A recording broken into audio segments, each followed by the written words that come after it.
नमः शिवाय।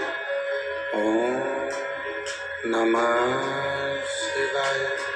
ओम नमः शिवाय।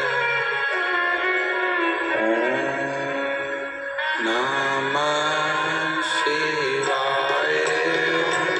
नमः शिवाय।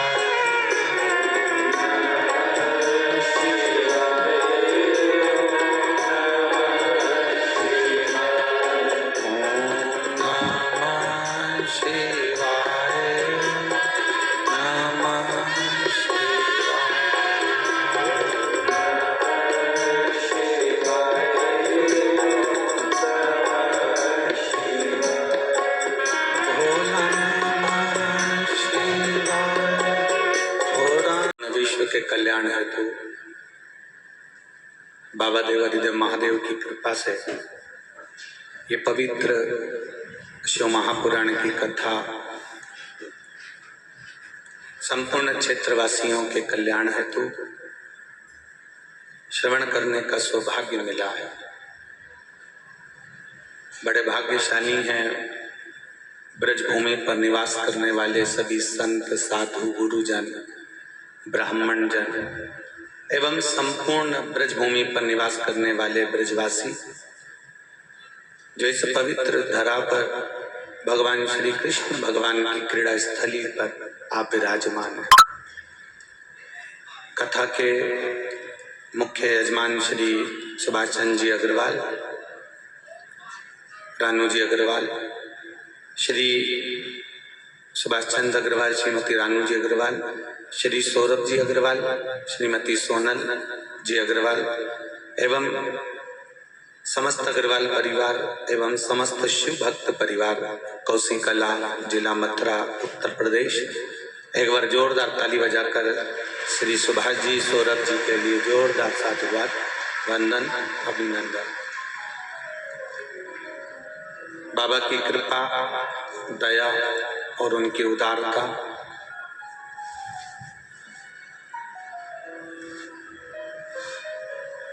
सात दिवसीय शिव महापुराण की कथा श्रवण करने का जो सौभाग्य मिला है, दामोदर मास के कार्तिक मास के पावन अवसर पर आप और हम बड़े भाग्यशाली हैं।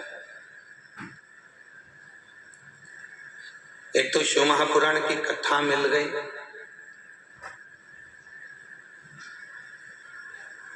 कल हम श्री सुभाष जी से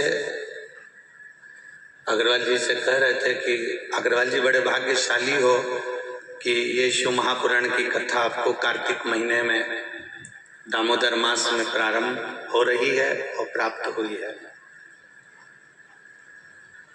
और बड़ी जल्दी कथा मिल गई आपको।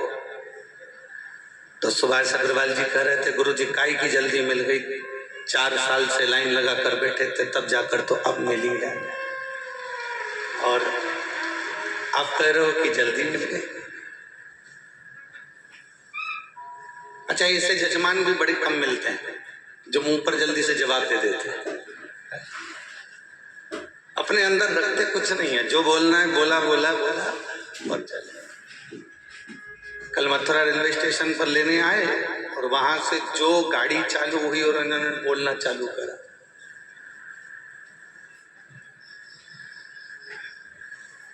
वो पीछे बैठा था गाड़ी का ड्राइवर और वो कह रहा काका जी आराम से। काका जी बोले बोलना आराम से कि चलाना आराम से। वो चला, इतने अंदर से शिव भक्ति इनके अंदर समाहित है, इतना भगवान शंकर के प्रति प्रेम है, इतनी भगवान शंकर के प्रति भाव है कि कई साल से निवेदन कर रहे थे और बाबा ने ये 2023 में दामोदर मास में कार्तिक महीने में श्रवण किया। उसके लिए अग्रवाल परिवार को बहुत बहुत साधुवाद देते हैं। बाबा देवादिदेव महादेव की कृपा पर बनी रहे। बोल बम का नारा है, इतना धीमा बोलोगे तो कल्याण तुम्हारा है। अच्छे से बोलो जरा, बोल बम का नारा है, बाबा एक, सारी समस्या का हल। शिव कथा कर रहे, शिव महापुराण की कथा कर रहे। ये ब्रजभूमि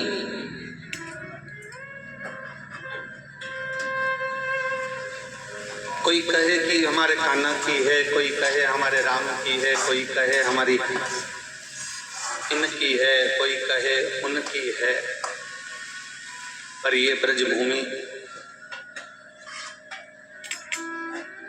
जिसका निर्णय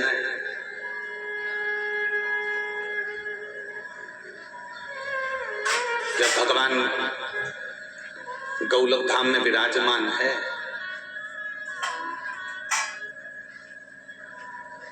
और गौलक धाम में जब मेरे ठाकुर जी विराज रहे हैं, आनंद के साथ झूले में झूल रहे हैं, राधा रानी उनके नजदीक में जब विराजमान है, और संपूर्ण देवता, सारे 33 कोटि देवी देवता जितने भी हैं, सब गोकुल सुंदर गौलक धाम में पहुंचे। सारे देवता गोलक धाम,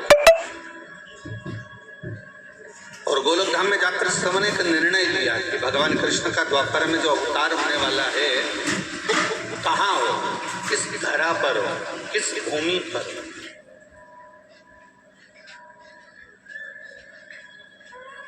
ऐसी पवित्र भूमि का निर्णय किया जाए पहले कि भगवान जहां आए। देखो बड़े बड़े मॉल बन गए हैं मथुरा में, और यहां से भी जाओगे ना तो आगरा के बीच में एक से बढ़कर एक मॉल बने हैं। पर जितने भी मॉल बने हैं ना, खरीदारी के लिए बने हैं, उसमें कपड़ा मिल सकता है, सोना चांदी मिल सकता है, किराने का सामान मिल सकता है, बेडशीट मिल सकती है। दुनिया की सारी सामग्री आपको बड़े से बड़े मॉल में प्राप्त हो सकती है। आप यहाँ से जाएंगे, आप पहुंचेंगे आगरा, आप पहुंचेंगे ग्वालियर, आप पहुंचेंगे झांसी, आप पहुंचेंगे जहां आपकी मर्जी हो, दिल्ली तक। यहाँ से चले जाओ तो मॉल मिलेंगे, यहाँ से चले जाओ तो मॉल मिलेंगे।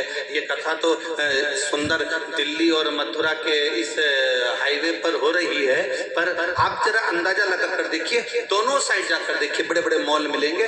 उन मॉल में सब कुछ मिलता है, सारा सामान मिल जाता है।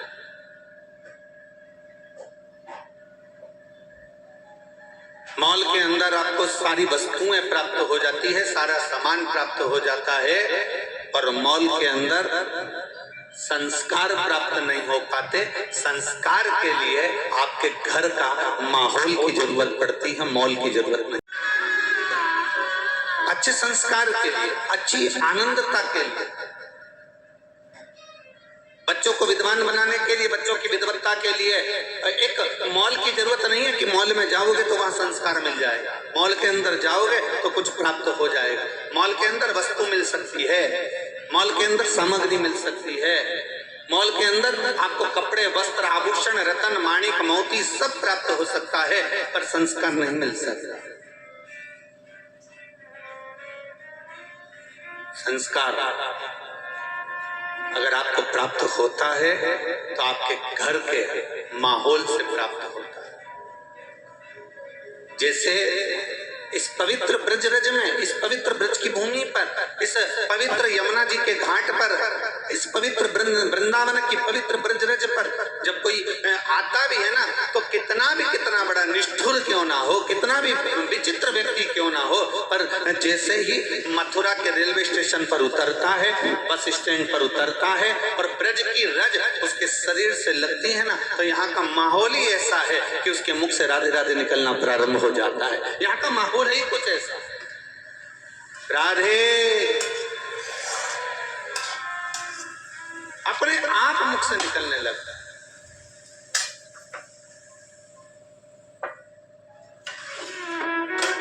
अब कोई कहे नहीं साहब, हम राम जी वाले हैं, हम राधा नहीं बोलेंगे। कोई कहे हम कृष्ण, हम ये वाले हैं, हम राधा नहीं बोलेंगे। कोई कहे हम ये वाले हैं, हम राधा नहीं बोलेंगे। मत बोलो, 2-4 दिन जरा वृंदावन में रहे।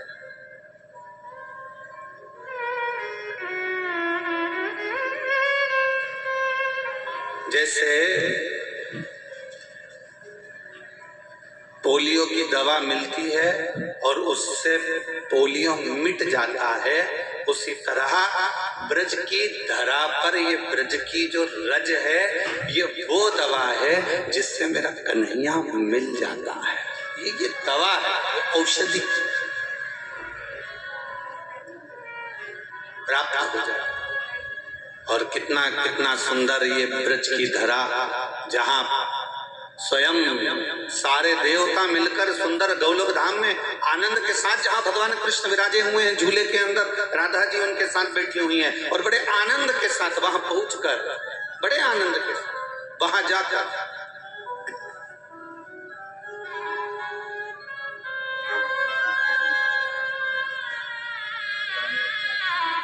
बड़े आनंद के साथ वहां पहुंचकर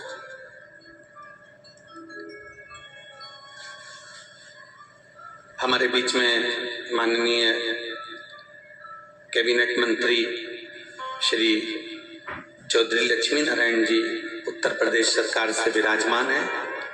हम निवेदन करेंगे कि वो व्यासपीठ के नजदीक आवें और माल्यार्पण व्यासपीठ का पूजन अवश्य करें।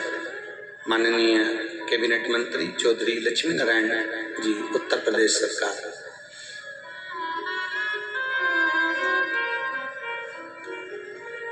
शिव तत्व के प्राप्त और महाराज शिव महापुराण की कथा कर रही है, भगवान शंकर का पवित्र चरित्र कह रहा है। सारे देवता 33 कोटि देवता सब सुंदर गोलोक धाम में जाकर विराजमान हुए हैं। सब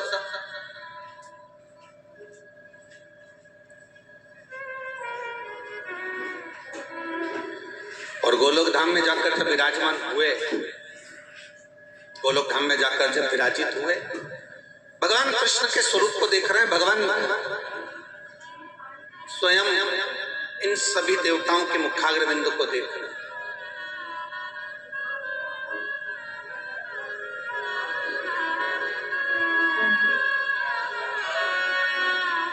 थोड़ी देर तक भगवान कृष्ण ने सारे आए हुए देवी देवताओं का दर्शन किया और देवी देवताओं ने भगवान कृष्ण का दर्शन किया। बहुत बहुत थोड़ा समय उनका दर्शन में निकला।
भगवान कृष्ण स्वयं सभी देवताओं का दर्शन कर रहे हैं और सभी देव देवियां भगवान कृष्ण का दर्शन कर रहे हैं।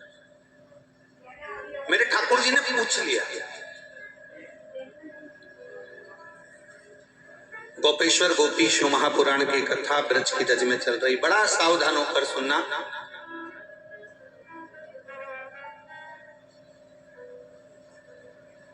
कि ये रज, जिस रज का इतना महत्व है, और मेरे ठाकुर जी जब द्वापर में आए उससे पहले मेरे बाबा इस रज में क्या लीला करते थे।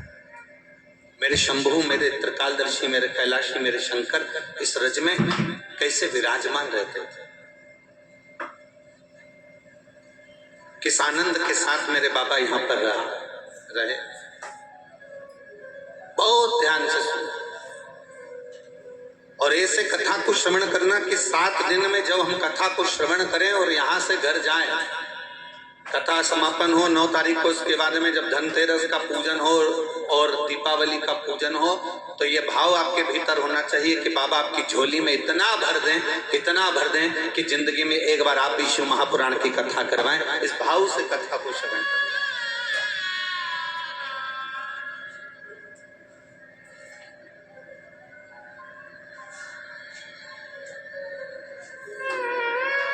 शंभु शरणे पड़ी मांगू घड़ी रे,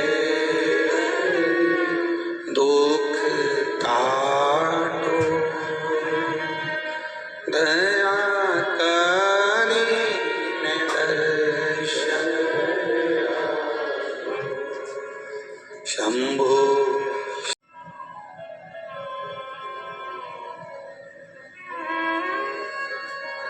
एक बात बहुत अच्छे से कहना चाहेंगे आप लोगों को, ब्रज में निवास करने वाले, अरे सभी बैठे हो, रख लो हाथ नीचे, रख लो, कोई बात नहीं। बहुत जोरदार, एक बार आपके लिए ही ताली बजा लो, बहुत जोरदार।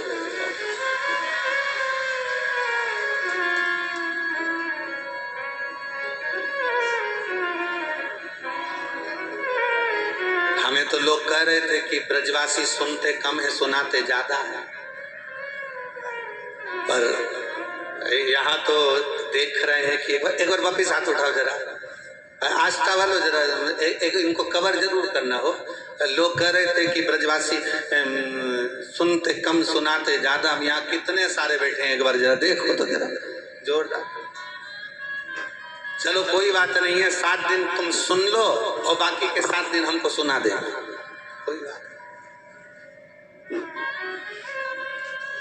बोल वृंदावन बिहारी लाल की, भूतेश्वर महादेव की, चकलेश्वर महादेव की, गोपेश्वर महादेव की, आशीश्वर महादेव की, चिंताहरण महादेव की। अब बहुत सारे महादेव हैं, अपन ब्रज के सब महादेवों का स्मरण करेंगे।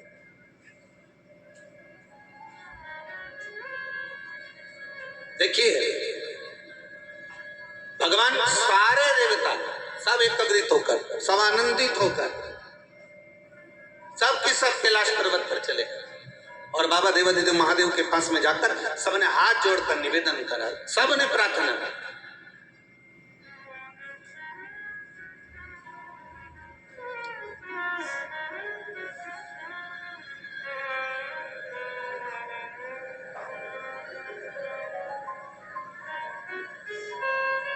सब निवेदन करें, बाबा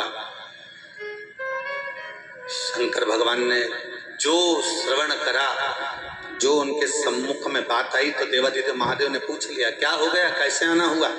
सब गए थे सुंदर गोलोक धाम में, तो गोलोक धाम में गए थे तो ठाकुर जी के दर्शन हुए होंगे आपको। हाँ हाँ, ठाकुर जी के दर्शन तो हो गए, राधा रानी के भी हो गए, पर बात इतनी सी है कि भगवान को अवतार लेना, प्रकट होना, तो फिर पूरी पृथ्वी पर अनाचार, दुराचार, अत्याचार सब हो रहा है और ठाकुर जी को प्रकट होना, कहां होंगे। शंकर भगवान ने कहा जहां ठाकुर जी की मर्जी हो वहां उनका प्रकट हो जाए। नहीं नहीं नहीं, उन्होंने भेजा है कि जहां शंकर है वहां कृष्ण है, जहां शंकर है वहां राम है, जहां शंकर है वहां नारायण है, और जहां कृष्ण है, जहां राम है, जहां नारायण है, वहां शंकर स्वयं विराजमान है। तो अब ये निश्चित करा जाए कि भगवान कृष्ण का अवतार कहाँ हो, भगवान कृष्ण प्रकट कहाँ हो। तो इतने में माता पार्वती जी भगवान शिव जी के नजदीक में विराजमान थी और माँ जगत जननी उस समय पर बैठकर दोनों संवादों को सुन रही थी, भोलेनाथ के और सारे देवताओं के। तो माँ जगत जननी जगदम्बा माता पार्वती जी के मुख से उसी समय निकल गया। तो उन्होंने माँ जगत जननी पार्वती जी ने कहा, प्रभु केवल एक स्थल ऐसा है जो मुझे अति प्रिय है। भगवान शिव ने पूछा वो कौन सा? तो भगवान शंकर जब कहते हैं तो पार्वती जी कहती हैं वो केवल एक रज है, और जिस रज में आप स्वयं अड़भंग बनकर उस रज में लोट लगाते हो, अड़भंग बनकर उस रज को अपने ऊपर चढ़ा लेते हो। अड़भंग बनकर जिस समय पर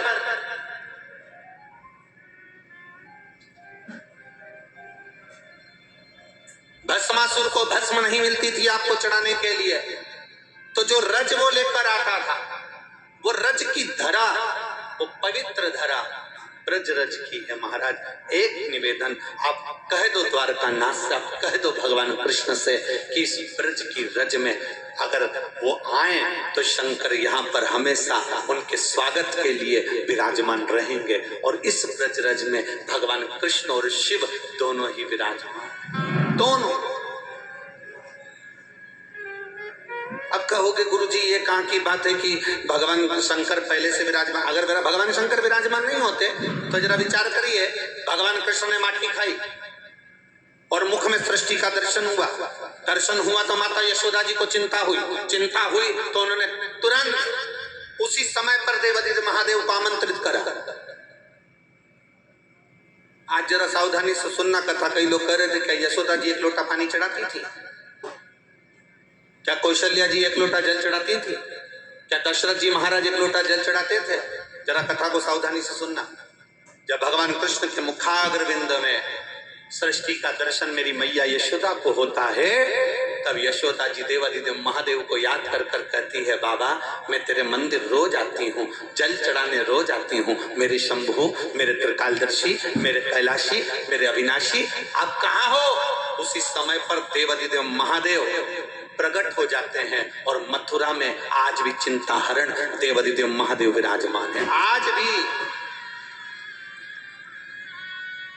मथुरा की रज में आज भी चिंताहरण महादेव विराजमान है। जहां मथुरा की इस पवित्र भूमि पर चिंता को हरने के लिए चिंताहरण महादेव वहां निवास करते, क्योंकि यशोदा जी के सम्मुख में भगवान कृष्ण के लिए स्वयं शिव प्रकट हुए। और भगवान शंकर ने पूछा यशोदा रानी से, तुम क्यों चिंता करती हो? क्या हो गया ऐसा? यशोदा क्यों चिंता करती? यशोदा जी बोली, पहले तो ये बताओ कि मेरी चिंता तो आप मिटा दोगे वो तो जानती हूँ, परंतु मैंने तो केवल आपको पुकारा, आवाज लगाई और आप तुरंत प्रकट हो गए। इसके प्रकट होने का कारण क्या?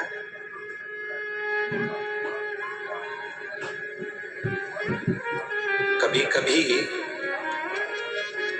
एकदम आपने अपने बेटे से कहा, सुन बेटा ये काम कर ले, तेरे को ये फल जाएगा, ये प्रॉपर्टी खरीद ले तुझे ये फल जाएगा, तो ये कार्य कर ले तुझे ये फल जाएगा। कभी कभी आप अपने बेटे से, अपने बच्चों से कहते हो और वो काम सफल हो जाता है तो फल जाता है। कभी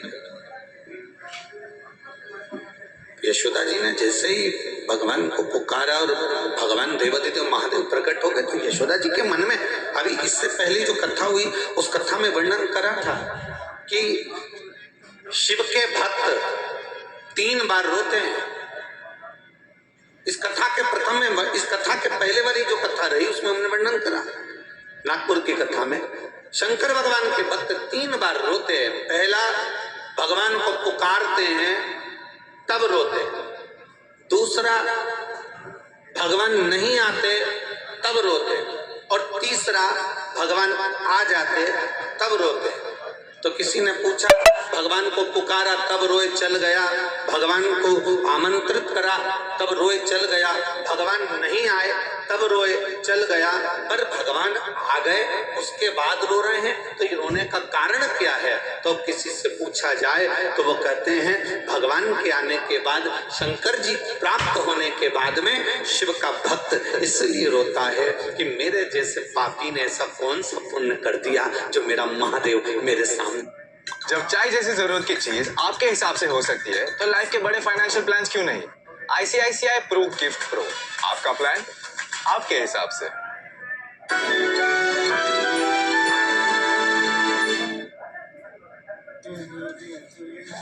Look, all done. Oh really? What about mosquito protection? 1, 2, 3, 4. Invisible mosquito net is all set. That's all? All out, all night. A one-of-a-kind invisible mosquito net. Spray only 4 times and mosquitoes all out for 12 hours. See? That's all. All out, all night. प्रकट हो गया मेरा महादेव। कुछ हमारी जिंदगी के जो पुण्य होते हैं, हमारे जीवन के जो अच्छे कर्म होते हैं, हमारे जीवन के जो अच्छे क्रम होते हैं, जब प्रबल होते हैं तब जाकर कुछ अच्छा होता है। कोसी वालों, ये कथा मथुरा में भी हो सकती थी, ये कथा गोवर्धन में भी हो सकती थी, ये कथा वृंदावन में भी हो सकती थी, ये कथा बरसाना में भी हो सकती थी, नंदगांव में भी हो सकती थी, गोकुल में भी हो सकती थी, पर मेरे देवाधिदेव महादेव ने कोसी को ही क्यों चुना?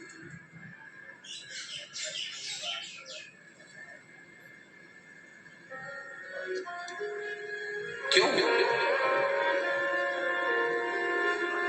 ये इस कोसी को चुनने का कारण क्या था मेरे बाबा को?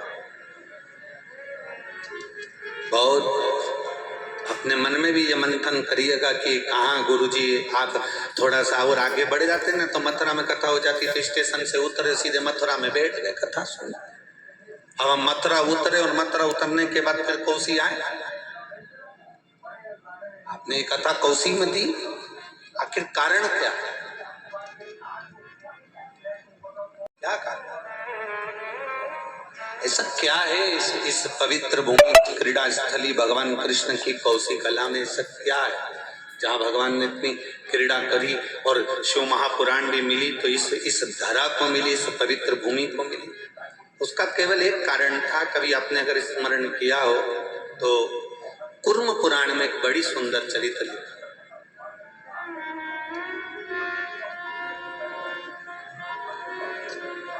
बड़ा सुंदर चरित्र।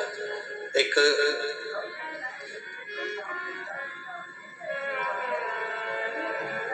कौशिक ब्राह्मण था। अगर आपसे भी पूछे ना कोई अग्रवाल जी की ये कथा कोसी में कैसे मिली, तो कोसी की आप स्मरण में जरूर कहना कि मेरा शिव साधारण जगह पर कहीं पहुंचा है तो उसका कुछ ना कुछ कारण है।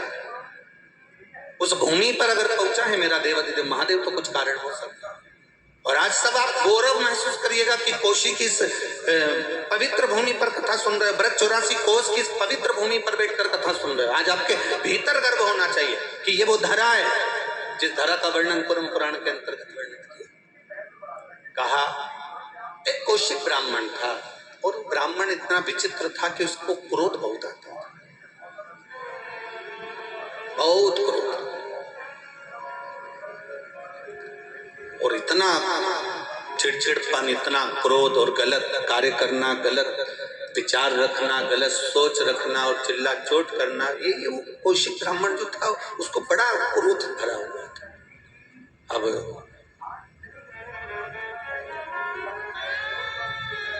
बहुत क्रोध, उसके शरीर में कोई रोग हो गया,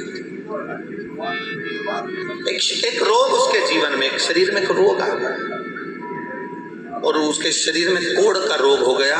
उसका शरीर गलने लगा, पांव की उंगलियां गल रही है, हाथ की उंगलियां गल रही है, शरीर की हथेलियां गल रही है, पूरा शरीर, नाक, कान सब गलने लगे, होठ सब गल रहे।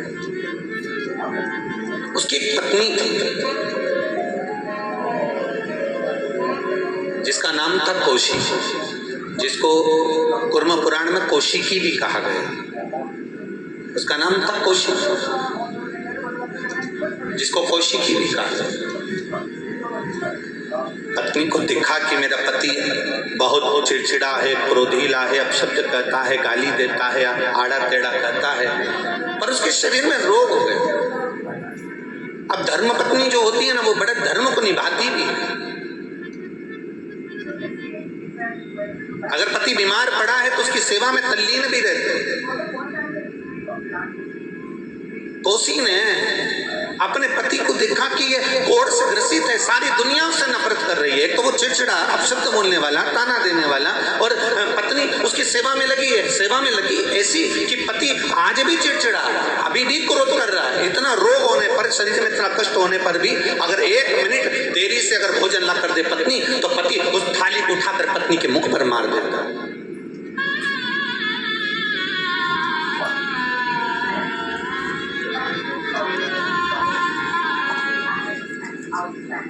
एक जरा सी देरी कर दी पत्नी ने तो पति ने क्रोध में आकर उसको मार दिया। अभी करवा चौथ गई है, आप लोगों ने सोशल मीडिया पर देखा होगा, यूट्यूब फेसबुक पर आपने सर्च करा होगा, इंस्टाग्राम पर देखा होगा, कई लोगों ने अपनी अपनी रीलें बनाई है, कई बेटे रील बना रहे हैं, कई लड़के रील बना रहे हैं, कई लड़कियां रील बना रही है, कई पति पत्नी रील बना रहे हैं, और उसमें एक बहुत विचित्र विचित्र चीजें दिखाई कि पति का आरती पत्नी उतार रही है, और पति अगर जरा सा भी कुछ गलत कर रहा है तो पत्नी उसके चेहरे पर थप्पड़ मार रही है। ये क्या सीख देना चाह रहे हो?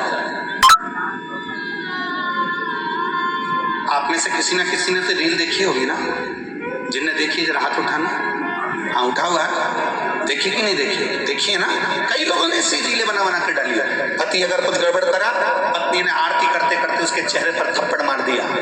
पति ने कुछ गड़बड़ करा, पत्नी ने उसके चेहरे पर उसको झाड़ू से उठाकर, डंडे से उठाकर मार दिया। क्या सीख दे रहे हो आप? और इंस्टाग्राम देखने वाले, फेसबुक देखने वाले, यूट्यूब देखने वाले बड़े प्रसन्न हो रहे हैं, पलंग पर सो कर देख रहे हैं, विचार करते करते सोफे पर पड़े पड़े मुस्कुरा रहे हैं कि उसने अपने पति को मार दिया, उसने ये गलत कर दिया। कई चीजों में, कहीं मदिरा का नशा, दारू का नशा, बोतल पीते हुए, और वो अपनी पत्नी के पास आ गया और उसकी आरती उतारी जा रही है, और फिर पत्नी उस पति को मार रही है। ये क्या चरित्र दिखा रहे हो आप?